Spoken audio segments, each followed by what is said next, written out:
Parenting Stories. First story is titled, Am I the a-hole for enforcing that my son uses his college fund to pay back his child support? My wife and I have 2 kids. Our oldest is Josh. He just started his second year in college. Full disclosure, I'm not Josh's biological dad, but I've been married to his mom since he was 8. He's my son in all but blood. Josh has a full-ride scholarship at his college. His mom and I are very proud, and he has ambitions for law school after graduation. A few months ago, we were contacted by Tina, a girl who claimed to have had a baby boy with Josh. The baby is a little under 18 months old. Tina said Josh had ghosted her and blocked her on all platforms. She'd been trying to get back in touch with him, but when that didn't work, began to look for his parents to contact. She finally found us and begged us to get Josh to talk to her. We were skeptical at first.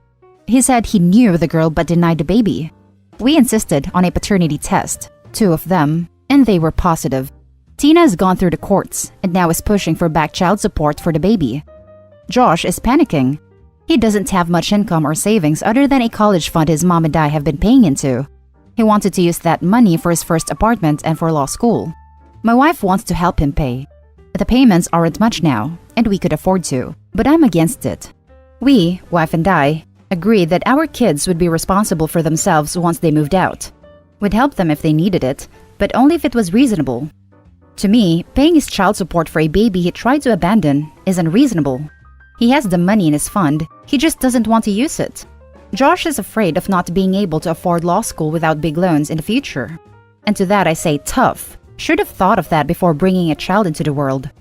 My wife thinks I'm unfairly punishing him, and paying the support now would be investing in both the baby and Josh's future. I have no interest in taking care of an infant again this late in life. I'm fine with being grandpa, but not stand-in dad while Josh gets off scot-free. He needs to step up and take care of his kid. Edited to add, I suddenly have a flood of responses to read. Can't find the info post I meant to reply to, so I will address some questions here. Tina, according to her, tried to get in contact with Josh while she was pregnant. He denied the baby was his and ignored her. They weren't dating. She attends community college, not his university. She has evidence of multiple attempts to contact him both before and after the baby was born. I don't know about protection being used. I'd hope they were careful and that this was just an accident, but I'm not going to ask about all the details of my son's private life. The deed is done, the baby exists. He needs to step up and be a dad. Now for the top comments. Not the a-hole. Thank you for standing up for the girl and the baby. Josh needs to understand that actions have consequences. Agreed. Not the a-hole. You're teaching your son a valuable lesson. Especially if he wants to be a lawyer, he should understand the importance of consequences.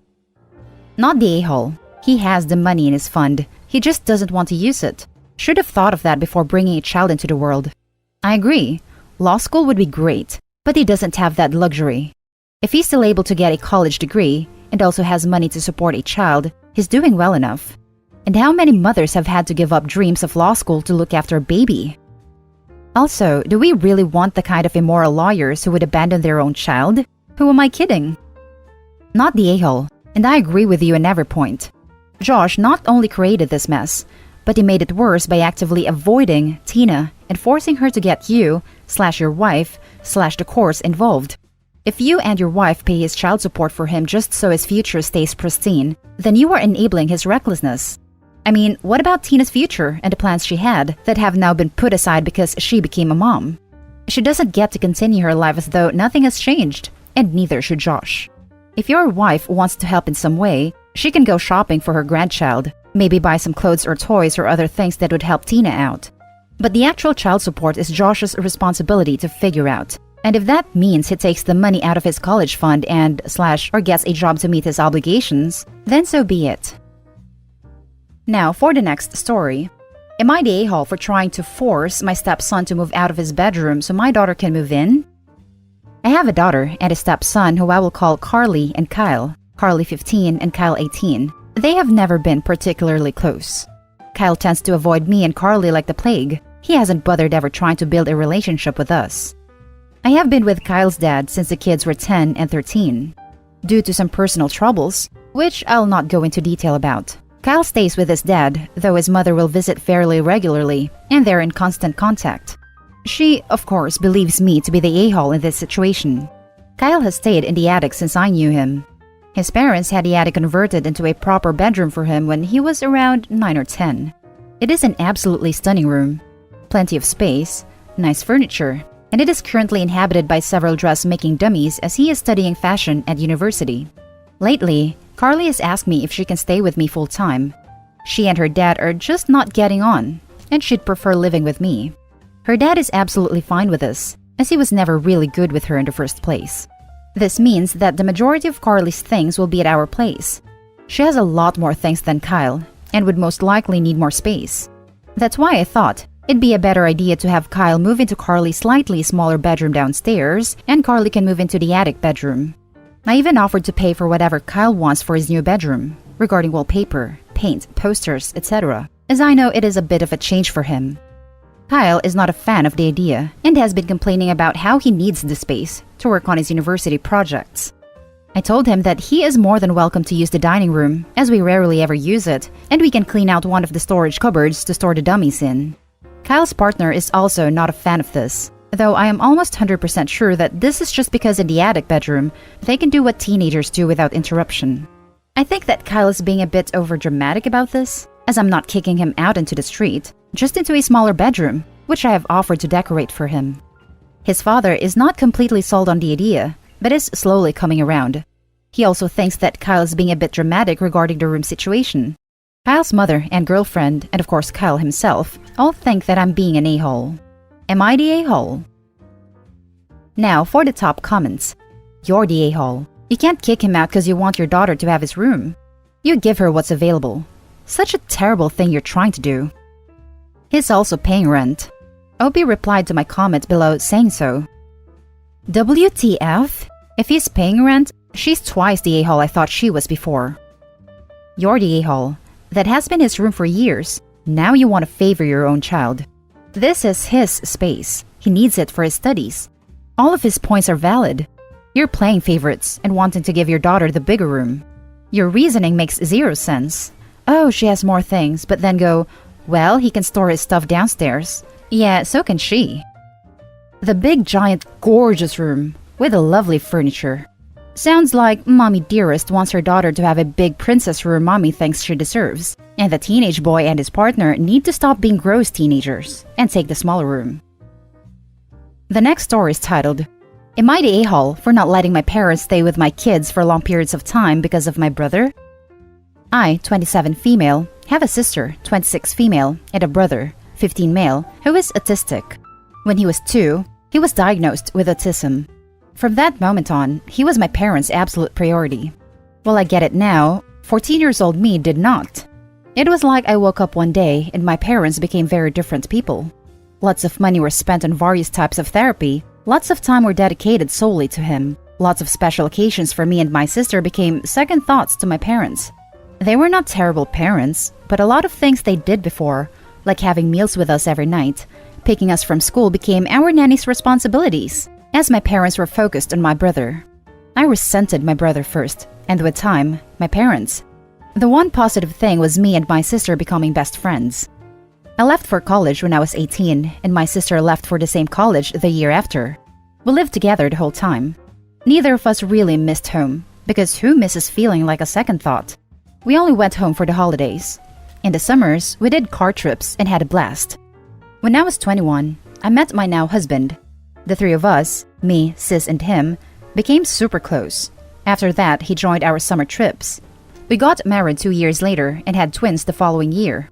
The kids are now 3. We stopped the trips after the twins were born, but after their first birthday, we decided to go on 3 weeks vacations annually. When they grow up, we will make sure to adjust the trip so they can join us. Right after my sister finished college, I got a job near our hometown. My sister had no reason to stay where we were, so she moved back with us. My husband's parents live close, just 2 hours away, and my parents and my brother still live in our old house, 15 minutes away. For the first 2 trips after the twins were born, we left them with my mother-in-law and father-in-law. They are amazing grandparents. Well, this year, it clicked to my parents that my girls were obviously not going with us on the trips. They asked who had watched the twins the first 2 times, and I explained that my mother-in-law and father-in-law had. They asked to keep them this year and I said no, but thanks for the offer. We appreciate it. They wanted to know why my mother-in-law and father-in-law could have them for long periods of time, but they couldn't. I was honest, said that I do trust them to babysit for short periods, as I know they would never neglect the girls in those few hours. But I don't want them to have them for 3 weeks. They need a lot of attention, and so does my brother. And while I don't think they would do anything on purpose, I'm afraid they will end up too focused on my brother and temporarily forget the twins need their attention as well. They accused me of hating my brother. I don't, and said that I was a horrible sister. They said I was punishing them for caring for my brother and preventing them from bonding with my girls. My sister and husband agree with me, though, but I fear they are just too close to the situation to judge. Am I the a-hole? Now for the top comments. Not the a-hole. Your parents did what they thought was best for their children. You get to do what you think is best for your children. I really appreciate how perfectly you worded this. It would take me 8 paragraphs to make the same point you just so concisely made. Not the a-hole. You have valid and sensible reasons. Your parents are emotional, but to not have noticed for 2 years your girls were not with you and were obviously somewhere, to me just shows what you've said. They are preoccupied with your brother and just unaware. Not a bad thing, but a truth. A truth that you've accepted, and you live your life with that knowledge.